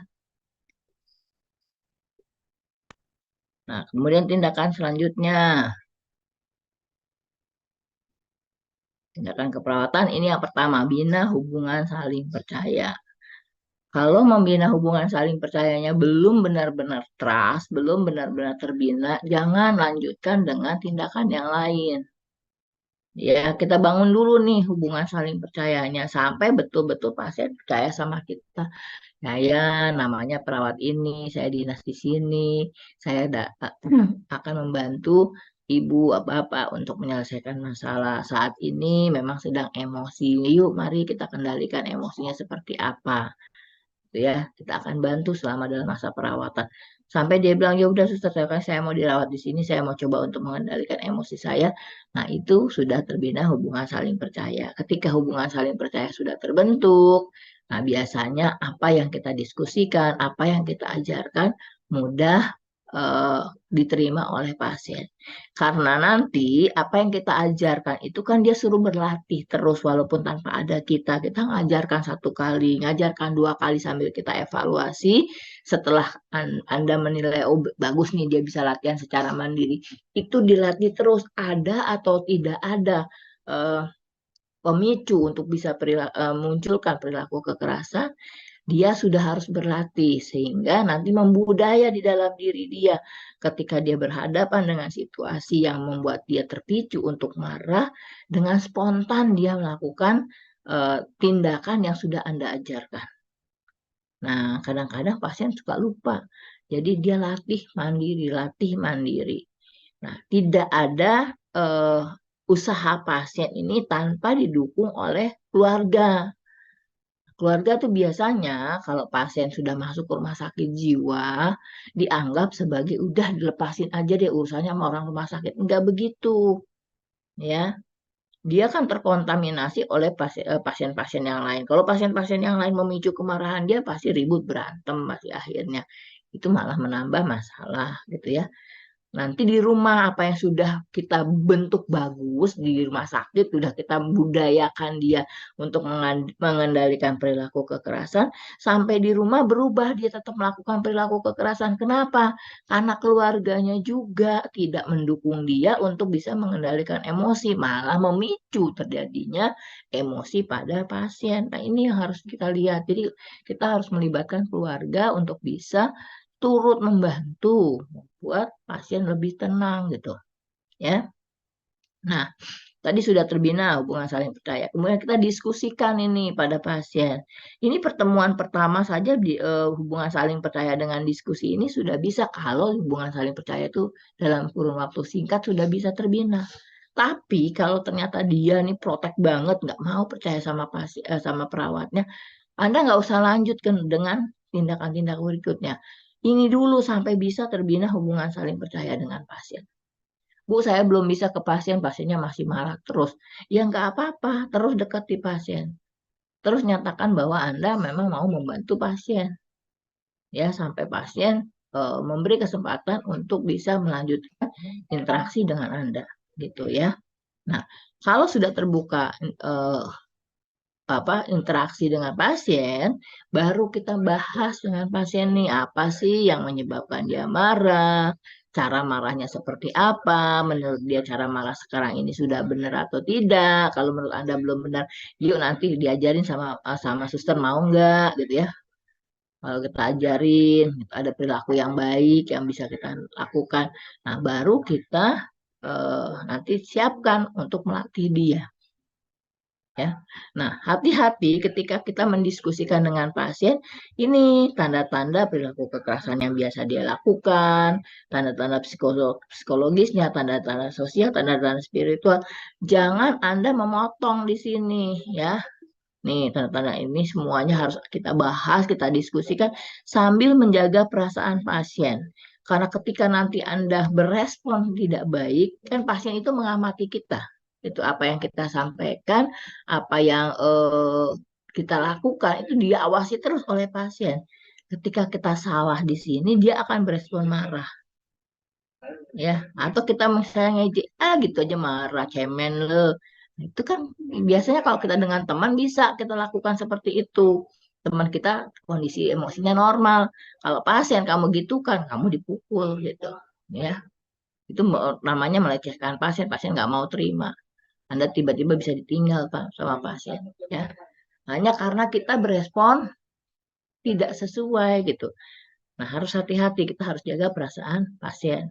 Ya, ketika kita diskusi itu kita fokus ke pasien kita. Ya, jangan canda sambil ketawa-ketawa, sambil bercanda, enggak. Terus gimana, apa yang dilakukan, bagaimana menurut kamu, benar nggak marah seperti itu, ngomong kasar gitu, mukul dan sebagainya. Terus bagaimana perilaku kamu, bisa nggak kamu punya teman kalau kamu marah-marah, apakah kamu melakukan tindakan untuk berdoa, untuk zikir gitu, ketika kamu marah dan sebagainya gitu ya. Anda bisa bicara di ini, didiskusikan ini ya.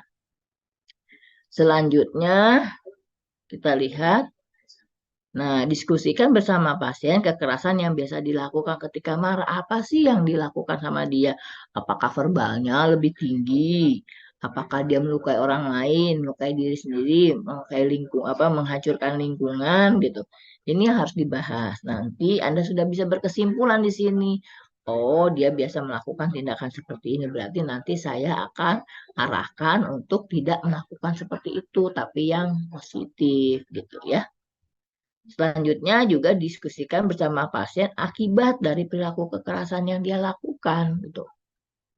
Akibat bagi diri sendiri apa? Misalnya dia biasa mukul tembok kalau marah atau jedukin kepalanya seperti gitu ya. Apa yang terjadi sama dia? Tangannya bisa luka, kemudian kepalanya bisa trauma ke PT, itu yang bahaya buat dia gitu, bisa pusing dan sebagainya. Itu yang kita bahas bersama dengan pasien-pasien kita atau klien ODGJ kita. Nah, selanjutnya ini kita lakukan adalah latihan cara mengontrol perilaku kekerasan. Pasien diajak untuk patuh minum obat. Nah, latihan fisiknya ada nih. Tarik napas dalam, pukul kasur atau bantal. Hilang ini. Terus kemudian cara verbal, pernyataan-pernyataan supaya dia asertif dalam mengatasi kemarahannya. Spiritual, dia diajak sholat, diajak berdoa gitu ya. Ini yang harus kita lakukan pada pasien. Dalam satu kali pertemuan, tidak ya. Ini bisa beberapa kali pertemuan. Misalnya pertemuan pertama kita hanya bahas tentang bagaimana melatih tarik nafas dalam. Tarik nafas dalam, tahan, hembuskan. Pikirkan hal yang positif saja. Tarik nafas dalam, tahan, hembuskan. Nanti kita latihan pada saat di laboratorium ya. Di sekarang nggak bisa. Kemudian kita juga melatih pukul bantal atau pukul kasur. Kenapa kita latihnya yang empuk-empuk ini? Supaya tidak melukai tangannya. Nanti dia sakit ya. Tapi kalau kita melatihnya mukul meja, nah itu nggak bisa. Nanti dia akan terbiasa dengan yang keras, dia bisa mukul orang ya. Kemudian latih untuk bicara yang baik, asertif. Latih juga untuk berdoa. Kalau kamu marah, kalau kamu kesel, biasanya apa yang dilakukan gitu ya. Bisa berdoa, bisa sholat, bisa apa lagi, tergantung pada keyakinan pasien. Nah, nanti Anda diminta untuk membuat strategi pelaksanaan. Strategi pelaksanaan tadi mengikuti apa yang ada pada ini, ya. Sorry, mana sih? Ya pada yang tadi yang sudah dijelaskan. Dulu masih menggunakan SP, ini belum di itu ya. Nah, ini SP-nya sudah diganti, tapi sekarang langsung mengidentifikasi perilaku kekerasan dan latihan fisik 1-2. Tadi kita diskusikan tentang penyebab, tanda, gejala perilaku kekerasan dan akibat dari perilaku kekerasan yang dilakukannya. Kemudian menjelaskan cara mengontrol perilaku kekerasan dengan fisik, obat, verbal, spiritual. Kemudian kita juga ini bahwa perilaku kekerasan itu bisa dikontrol kok. Caranya fisik, nanti kita latihan. Caranya obat, nanti kita jelaskan obat itu apa saja. Caranya verbal, bagaimana ngomong yang baik, bagaimana juga tak spiritualnya. Itu yang dijelaskan ke pasien. Ya, nanti baru pelan-pelan kita lakukan latihan-latihan pada pasien. Nah, yang pertama kita mau latih cara mengontrol perilaku kekerasan fisik 1 dan fisik 2. Fisik 1 itu adalah tarik nafas dalam, latihan tarik nafas dalam. Nah, dilatih sama kita. Kemudian fisik 2 adalah latihan pukul bantal. Ya, jangan digabung. Nih kemarin waktu OSC kakak kelasmu bergabung semuanya, padahal nggak begitu. Ya, nanti setelah latihan biasanya tarik nafas dalam, tarik nafas dalam, kemudian masukkan dalam jadwal kegiatan latihan fisik. Kita punya ADL pasien jam-jam kosongnya, nanti sepakati dengan pasien mau dimasukkan di jam berapa untuk latihan tarik nafas dalam. Jam 9 aja suster, sehari 1 kali aja deh. Kalau sehari 2 kali, jam 9 sama jam 3 sore boleh. Nah, kamu tulis di dalam itunya ADL-nya dia. Latihan tarik nafas dalam jam 9 tuh ada jamnya, kemudian kosong di sampingnya itu diisi latihan tarik nafas dalam. Terus di jam 3 seperti sepakatnya dia tulis lagi latihan tarik nafas dalam. Nah, selanjutnya kita lakukan lagi latihan untuk memukul bantal. Memukul bantal itu mau dilakukan sehari berapa kali? 1 kali aja selesai jam berapa? Ya udah deh sekalian habis tarik nafas dalam saya mau lakukan sekalian di jam 9 pukul bantal. Boleh Anda tuliskan seperti itu tergantung hasil kesepakatan Anda dengan pasien nih mau kapan dilakukannya gitu ya, kesanggupan pasien, karena nanti di dalam format itu ada 3 hal yang mesti diingatkan ke pasien.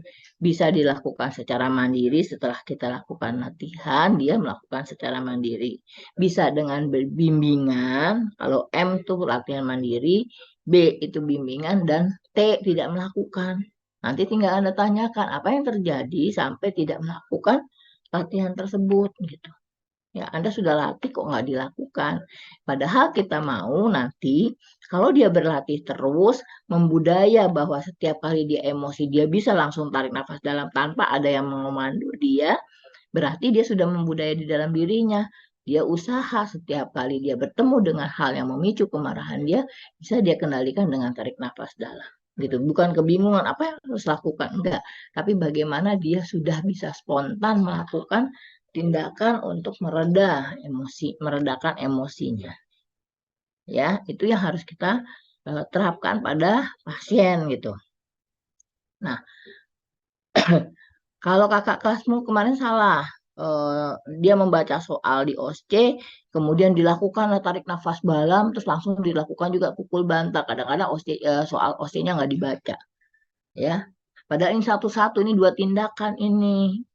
Satu tindakan tarik nafas dalam, tahan, hembuskan, sambil meredakan emosinya ya. Tarik nafas dalam, tahan, hembuskan. Semakin enak, semakin tenang, iya lagi tarik nafas dalam, tahan, hembuskan. Itu satu siklus 3 kali tarik nafas dalam. Kalau dia bilang masih kesel, masih marah, ulangi lagi, tarik nafas dalam, hembuskan 3 kali lagi. Tanya lagi, udah enakan belum? Sudah enakan, kalau belum tarik lagi sampai bisa 5 kali 5 siklus, boleh dilakukan untuk itu. Nah, kemudian dievaluasi. Jadi tindakan pertama adalah tarik nafas dalam sampai ke evaluasinya, SOAP. Anda udah tahu ya SOAP, saya nggak usah bilang lagi ya. Nah, kalau itu sudah dilakukan, kemudian yang kedua, yuk sekarang kita ganti lagi nih, latihan yang berikutnya ada nih, namanya pukul bantal. Ya, yuk kita siapkan bantalnya. Nah, pada waktu Anda melatih pukul bantal, usahakan tidak di dalam kamar sendirian. Anda bisa dimanfaatkan oleh pasien tuh, bisa Anda yang dipukul oleh pasien. Jadi di ruangan yang terbuka. Kalaupun mau latihan pukul bantal di tempat tidur pasien, itu ruangannya harus terbuka. Ada teman yang menemani Anda, jadi Anda nggak sendirian. Ya, caranya bantal disiapkan di atas tempat tidur, kemudian pasien diminta tarik nafas dalamnya, tarik nafas dalam sambil mengepalkan kedua tangannya. Tangannya dikepalkan. Habis itu dia diminta untuk menyalurkan kemarahannya di ujung kepalanya. Salurkan kemarahanmu di ujung kepalamu. Nah, baru nanti salurkan kemarahanmu ke bantalnya. Pukul yang kencang sekuat tenagamu, karena kita mau kuras energi pasien. Kalau tadi menenangkan pasien, beda ya, menenangkan pasien. Sekarang mau kuras energinya nih, supaya kan orang marah energinya tinggi, gitu ya, banyak banget. Tahan, pukulkan ke bantal sekencang-kencangnya. Waktu kamu marah seperti apa? Pukul bantalnya. Saya marah, saya kesel, saya nggak suka gitu. Pokoknya apa saja sampai dia merasa capek. Pukul bantal dengan kesal. Kemarin saya mau ketawa tuh waktu OC saya nilai si pasien standarnya tuh. Gini ya, sus, cuk cuk cuk cuk. Itu nggak ada energi yang keluar. Pukulnya cuma nggak ada. Dan perawatnya tidak paham. Harusnya juga energi itu harus disalurkan ke bantalnya sampai dia merasa lelah itu. Karena pasien-pasien perilaku kekerasan juga nanti kalau kita mau melatih dia untuk TAK yang menguras energi, misalnya berlari mengambil sesuatu gitu. Ya. Jadi benar-benar dia berlatih menguras energinya dia. Itu, ya. Jangan digabung nih, 1 sama 2 dipisah. Ya. Lihat, baca soal baik-baik baru nanti lakukan ini. Kecuali di dalam soalnya berikan tindakan fisik 1-2. Kalau udah bunyinya tindakan fisik 1-2, Anda lakukan itu. Tarik nafas dalam ditambah dengan pukul bantal. Tapi kalau sudah pernah diarahkan untuk dijelaskan tentang atau dilatih tentang tarik nafas dalam, berarti Anda berpikir, oh berarti saya harus lakukan yang kedua, yaitu latihan pukul bantal. Ya, itu ingat baik-baik. Baca soalnya dulu supaya bisa tahu apa sih yang dimaksud dengan soal OSCE ini, apa sih yang dimaksud dengan soal UTS atau UAS ini, gitu loh, ya. Kemudian udah ya latihan fisik. Nah, berikutnya adalah obat. Anda tanya pada pasien obatnya, ya. Kita kan obat. Ini patuh minum obat.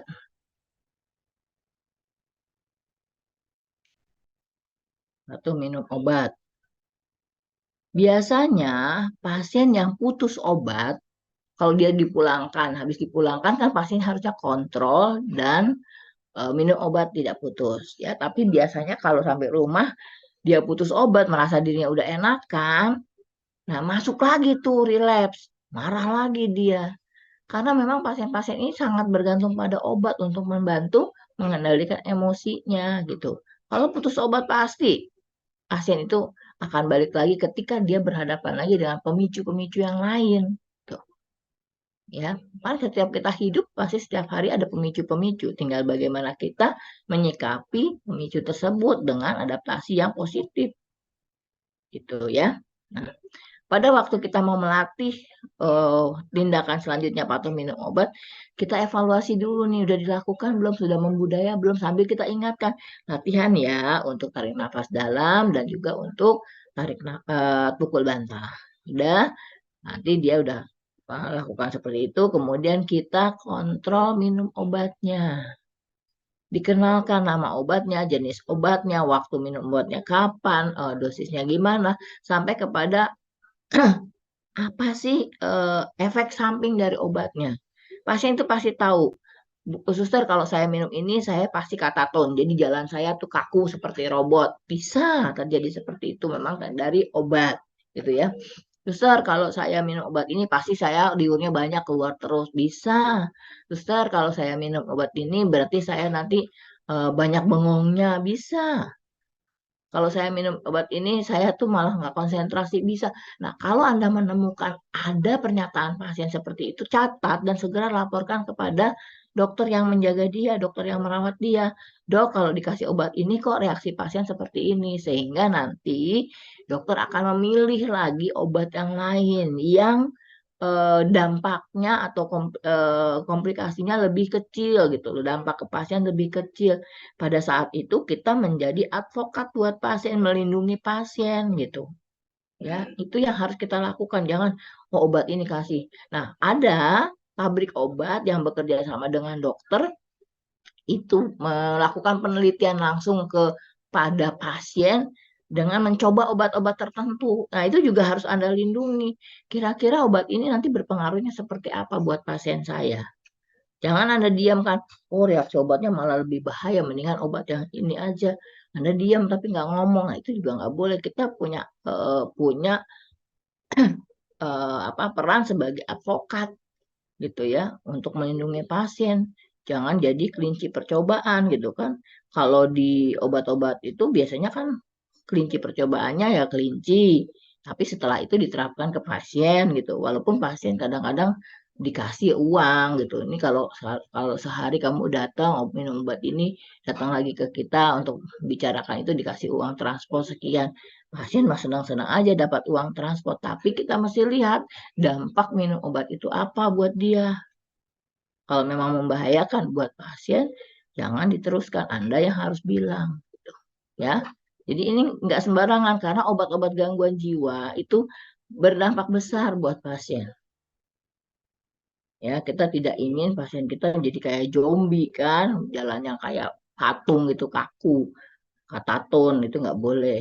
Ya, kemudian sampai dia menyadari bahwa minum obat itu penting buat dia. Nah, persoalannya adalah putus obatnya gitu. Kalau dia sudah menyadari bahwa dia butuh obat-obat tertentu, biasanya ada obat yang kita sebut eh, apa namanya 3 in 1. 3 in 1 itu pasti setiap ODGJ dapat Nanti obat itu haloperidol, PHP ya, trihexylpenidil, Haldol, trihexylpenidil, haloperidol sama itu, terus satu lagi CPZ, chlorpromazine. 3 itu dapat, dia pasti dapat 3 ini. Nah, itu membantu menolong untuk mengendalikan emosi-emosi pasien, mencegah halusinasinya juga. Nah, kalau sudah dapat itu jangan putus obat. Biasanya sampai di rumah tadi pasiennya mau minum obat, pasiennya mau berobat, nggak ada keluarga yang mengontrol minum obat, nggak ada Pak keluarga yang mau nganter dia untuk berobat. Itu yang menyebabkan kekambuhan selain situasi lingkungan yang tidak diciptakan nyaman buat pasien. Komunikasi terapeutik keluarga untuk pasien. Nah, ini seringkali nggak bisa gitu. Jadi keluarga itu harus menjadi support system yang kuat buat pasien. Ya, kalau pasien-pasiennya ditinggalkan gitu aja sulit gitu. Sekarang kita berpikir kalau misalnya pasien itu menjadi ODGJ yang menahun. Nah, kalau udah jadi ODGJ menahun kan dia tidak berpenghasilan. Berapa negara dirugikan dengan dia tidak berpenghasilan, tapi bergantung pada negara untuk membiayai dia seumur hidup. Itu juga jadi pemikiran kita gitu. Kalau bisa dia tetap berkarya, dia tetap mandiri. Apa yang bisa dilakukan oleh pasien? Kan seringkali kita lakukan rehabilitasi ya, rehabilitasi apa kemampuan pasien, misalnya bikin telur asin, nanti dijual telur asinnya, berkebun, hasil kebunnya dia jual, melakukan jahit menjahit, nanti hasil jahitannya, hasil kreasinya dia jual. Ke sana kita harusnya sehingga dia merasa aku masih bisa hidup kok, aku masih bisa mandiri, aku masih bisa berpenghasilan. Nah, pasien-pasien tuh harus seperti itu. Ya, karena dia harus minum obat terus gitu. Harus kontrol. Ya, itu yang terpenting. Ini keluarga harus menjadi support system yang kuat buat pasien. Ada PMO-nya, bukan cuma TB ada PMO-nya. Pemantau minum obat mengingatkan dia untuk minum obat. Tapi orang-orang gangguan jiwa pun ya ODGJ ini harus dipantau minum obatnya gitu ya. Ada PMO-nya. Siapa PMO-nya? Yaitu keluarga ya. Pernah saya punya kasus juga karena pasiennya ngamuk-ngamuk, keluarganya nggak bisa lagi ngatasi pasien, dia berharap ada kader kesehatan yang membawa pasien ke rumah sakit. Begitu udah selesai, dalam perawatan sudah beres, pulang ke rumah. Nah, tadi dipesankan untuk minum obat, ternyata tidak diurusin minum obatnya. Masa setiap kali minum obat pasien yang harus datang ke rumah kader yang harus datang ke rumah pasien untuk mengingatkan minum obat. Lama-lama pasiennya, kadernya bingung. Ini bagaimana keluarga bukan, tapi kok saya disuruh terus-terusan ngingetin minum obat. Ya, jadi pasiennya akhirnya ditinggal gitu loh, keluarganya nggak ngurus. Kalau si kader kan punya kebutuhan pribadinya juga, punya keluarga juga, dia kan hanya tetangga gitu ya, nggak bisa karena harus ada orang yang betul-betul mengingatkan pasien dari keluarganya, tuh ya. Nah, kemudian yang latihan berikutnya latihan cara verbal. Nah, bagaimana dia diajak untuk berlatih mengontrol perilaku kekerasan secara verbal. Dia dilatih bagaimana dia mengungkapkan rasa tidak sukanya, rasa tidak enaknya. Ya, diungkapkan, dibilang, ini kamu tadi melakukan ini, saya nggak sesuai, nggak mau kamu lakukan itu kepada saya. Itu harus pelan-pelan dia bisa ungkapkan kepada orang yang dia tidak sukai. Ya, kemudian dia berlatih meminta.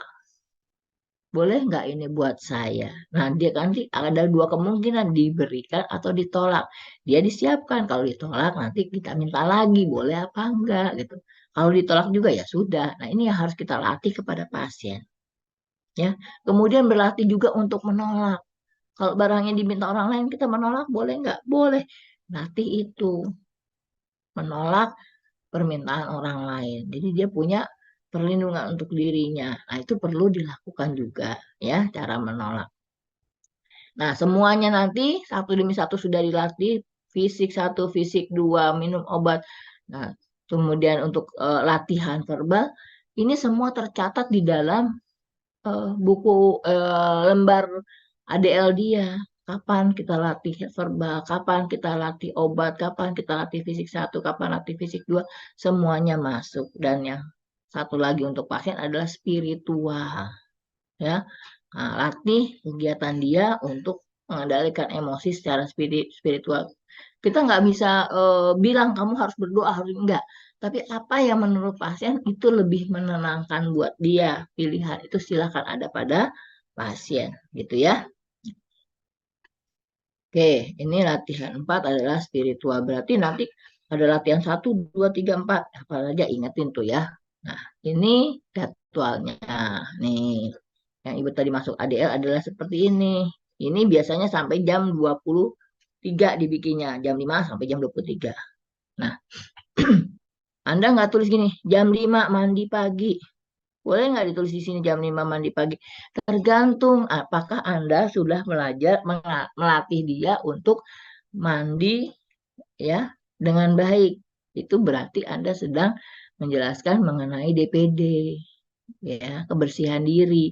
Kalau ada Anda jelaskan DPD dan sepakat pasien untuk kebersihan dirinya dimulai pada jam 5 atau jam 6, tulis di sini. Jadi setiap kali kita memberikan latihan pada pasien atau memberikan penjelasan pada saat pasien dan itu ingin dia lakukan, kita tentukan mau jam berapa. Misalnya mandi mau jam 8. Jam 8 kan udah ada latihan napas dalam. Gimana latihan napas dalam dulu apa mandi dulu? Mandi dulu, ya udah tambah sini mandi, latihan napas dalam. Berarti ada 2 kegiatan, 1 mandi, kedua napas dalam. Terus minum obat setelah makan. Kan kita kalau DPD ada latihan makan ya, makan plus minum obat, gitu loh. Nah, ini latihan pukul bantal jam sekian. Nah, hati-hati pada pasien-pasien yang marah karena terpicu oleh halusinasinya. Isi halusinasi adalah melukai. Ya, bisa terjadi tengah malam nih. Misalnya dia terbangun jam 12, dia marah-marah jam 12 malam. Nah, itu harus hati-hati. Ya. Jadi Anda mesti lihat kesepakatannya. Ini yang dimaksud dengan membudaya. Nanti kalau dia sudah latihan secara mandiri, ini nih, semuanya, diharapkan dia sudah semuanya, sudah langsung spontan dia bisa mengatasi emosinya. T tadi tidak dilakukan, ini tidak dilakukan, padahal sudah kita lakukan latihan, kok tidak juga, ini harus kita tanya penyebabnya apa. Baru dia belajar di bawah bimbingan kita lagi, mandiri. Nah, harusnya ini tetap dilakukan di rumah. Hanya kadang-kadang tadi tidak ada pengawas untuk pasien. Jadi pasiennya paling dikunci lagi di kamar. Nah, itu bahaya. Ya. Nah, biasanya kalau S1 itu ada kunjungan rumah ke keluarga pasien. Karena biasa kalau pasien-pasien Anda itu saya nggak tahu ya nanti akan ditempatkan di RSMM atau di Suharto Herjan. Nah, biasanya pasien-pasien itu kalau kita harus melakukan kunjungan ke rumahnya, berarti kita melihat apa sih yang terjadi di keluarga. Bagaimana kesiapan keluarga menerima pasien kembali, bagaimana menyiapkan tempat tidurnya, menyiapkan ruang istirahat dia, kesiapan mental keluarga juga seperti apa, kesiapan tetangganya sebagai masyarakat seperti apa menerima kehadiran pasien kembali, itu harus kita cari. Karena kalau tidak, maka faktor-faktor ini bisa menyebabkan kekambuhan pada pasien. Jangan pasien pulang sudah bagus di rumah sakit, di keluarganya tidak disiapkan, baik fisiknya untuk kamar tidurnya dan ruang geraknya juga mendapat penolakan dari keluarga, itu dalam waktu 1 bulan udah balik lagi untuk dirawat.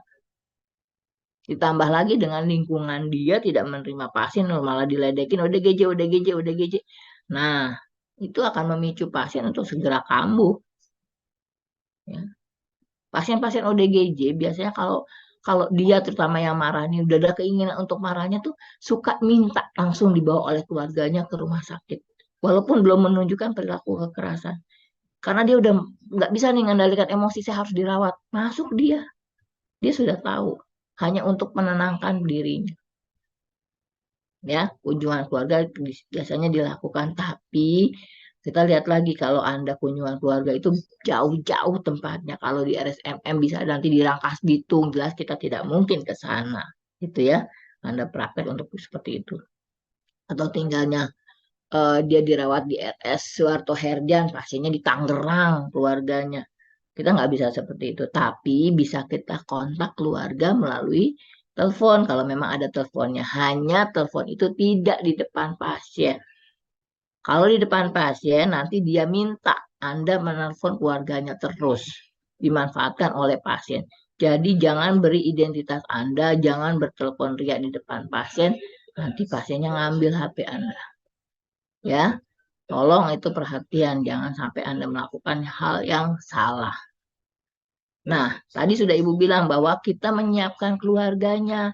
Baik fisik, baik psikologis keluarga. Ya.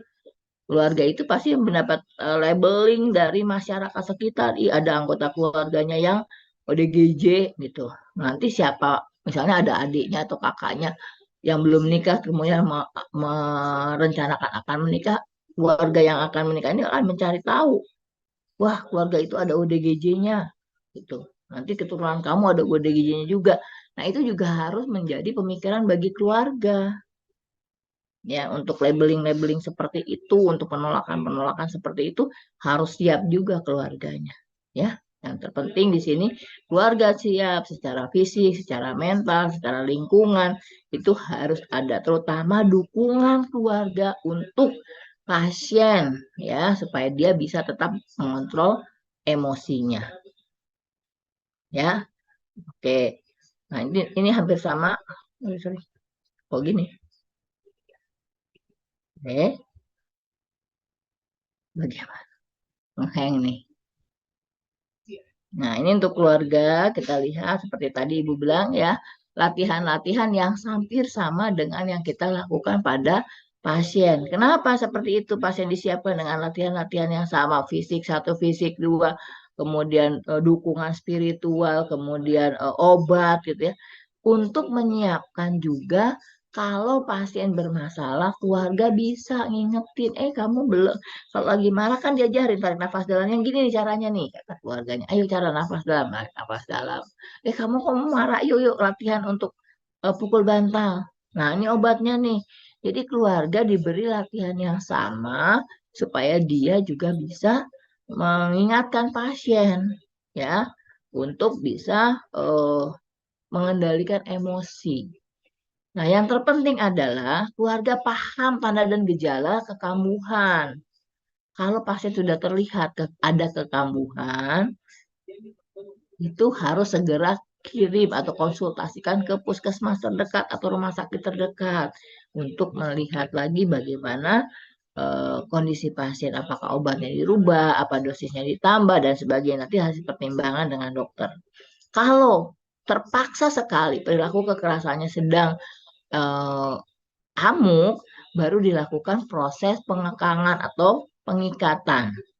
Nah, pengekangan atau pengikatan ini ada syaratnya ya, disetujui oleh pasien dan keluarganya. Kemudian dijelaskan langkah-langkah pengikatannya untuk apa dan sebagaimana cara ngikatnya. Kemudian bagaimana lagi melepasnya satu persatu ya, dari tangan kanan yang diikat karena tangan kanan itu tangan aktif, kemudian tangan kiri, kaki kanan, kaki kiri. Nanti melepasnya kalau emosinya sudah semakin reda, duluan dilepas kaki yang kiri, makin reda baru kaki kanan, ikatan pada kaki kanan, kemudian reda lagi ikatan pada tangan kiri, terakhir baru ikatan pada tangan kanan. Ya, jangan salah kamu mengikatnya dan jangan salah melepasnya. Ketika kita membuka duluan tangan kanan padahal emosinya masih tinggi, Anda kena pukul.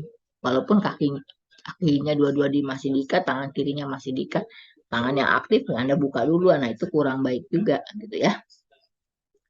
Nah, terakhir adalah kamu mengevaluasi.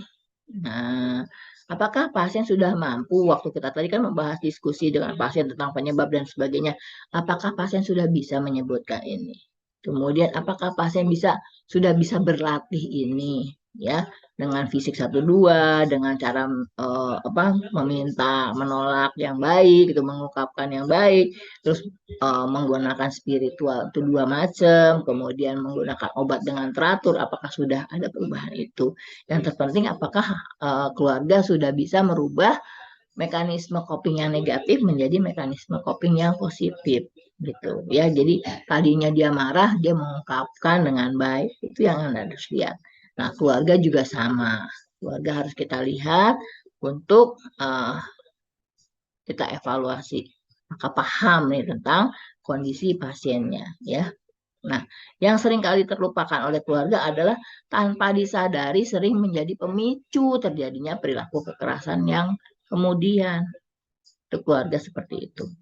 Nah, kemudian segalanya harus didokumentasikan ya. Ini dokumentasinya, ada SOAP-nya, Anda lihat apa yang dilakukan di sini, yang kita terapkan pada pasien, kemudian apa SOAP-nya. Ya. Oke, ada pertanyaan? Ini kasus, nanti Anda bisa lihat ya. Tugas Anda nanti sama kelompok bikin seperti ini. Berdasarkan kasus yang ada. Ada pertanyaan? Udah jam 21.29, kita akan mengakhiri. Halo, udah ngantuk kah? Halo, udah ada suaranya. Halo, halo, matanya sudah di mana? Izin Bu masuk. Masihnya 1-2 nih. Iya. Udah, nanti baca kasusnya, bikin kelompok aja ya. Mau berapa? 4 kelompok ya? 4 Iya, Ibu kelompok.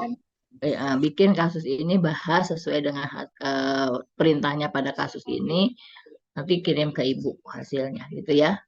Ini yang menilai Ibu karena ini berkaitan dengan topik yang Ibu sampaikan.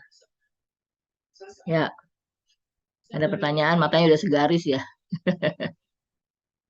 Ya, nanti si Pen tolong materi yang satu lagi yang halusinasi bicarakan dengan Bu Nur Halimah. Kalau Bu Nur Halimah belum sanggup, Ibu yang masuk nggak apa-apa. Tapi nanti kita UTS mulai hari apa ya?